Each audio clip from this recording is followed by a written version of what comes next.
आज हम बात करने वाले हैं अजम्पशंस ऑफ डिमांड।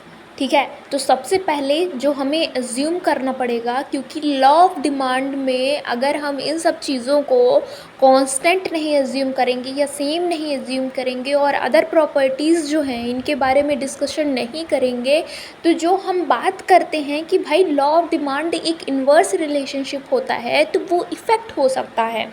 ठीक है ना। तो सबसे पहली बात हम ये बात कहेंगे कि जो इनकम है, टेस्ट है, हैबिट है, प्रेफरेंस है कंज्यूमर की, वो सेम होगी। ठीक है ना।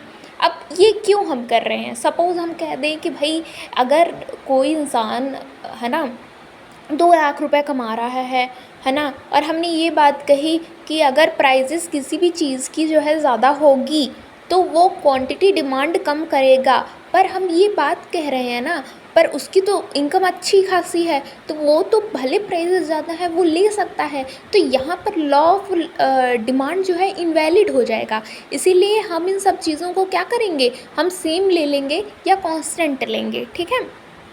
प्राइस के अलावा है ना, प्राइस के अलावा जो अदर थिंग होंगी, प्राइस के अलावा मैंने कहा इनकम भी इफ़ेक्ट करती है, टेस्ट भी इफ़ेक्ट करती है, हैबिट भी इफ़ेक्ट करती है, प्रेफरेंस भी इफ़ेक्ट करती है। ये सब हम क्या कर देंगे, कांस्टेंट कर देंगे।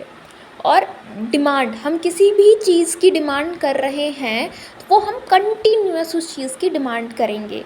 ठीक है ना, ये तीसरा लॉ है। एंड चौथा अगर हम बात करते हैं तो क्वालिटी ऑफ कमोडिटी। देखिए अगर क्वालिटी घटी, सपोज़ घट गई क्वालिटी, तो फिर जो कस्टमर होगा वो उस चीज़ की डिमांड करेगा, नहीं करेगा। तो no change in the quality of commodity and there is a no substitute in commodity. ठीक है ना। आप कम्प्लीमेंट गुड के बारे में पढ़ा होगा, सब्स्टिट्यूट गुड्स के बारे में पढ़ा होगा, नहीं पढ़ा है तो मैं आगे डिस्कस करूँगी। तो आज के लिए सिर्फ इतना ही है। और एजम्पशंस क्यों इम्पॉर्टेंट है, क्योंकि एजम्पशंस को जानना, क्योंकि इकोनॉमिक्स जो है एक सोशल साइंस है, एंड सोशल साइंस में आपको एजम्पशंस जानना बहुत ही इम्पॉर्टेंट होता है। अगर आप फिर, क्योंकि आप ये सोचेंगे कि भाई अगर किसी की इनकम बहुत ज़्यादा होगी तो फिर तो उसमें ये लॉ नहीं वैलिड करता है, तो फिर ये लॉ क्यों लाया गया? तो इसीलिए हम इन सब चीज़ों को एज्यूम करते हैं कि ये सब चीज़ें कांस्टेंट हैं। तो इसीलिए एजम्पशंस को जानना बहुत ही इम्पॉर्टेंट है।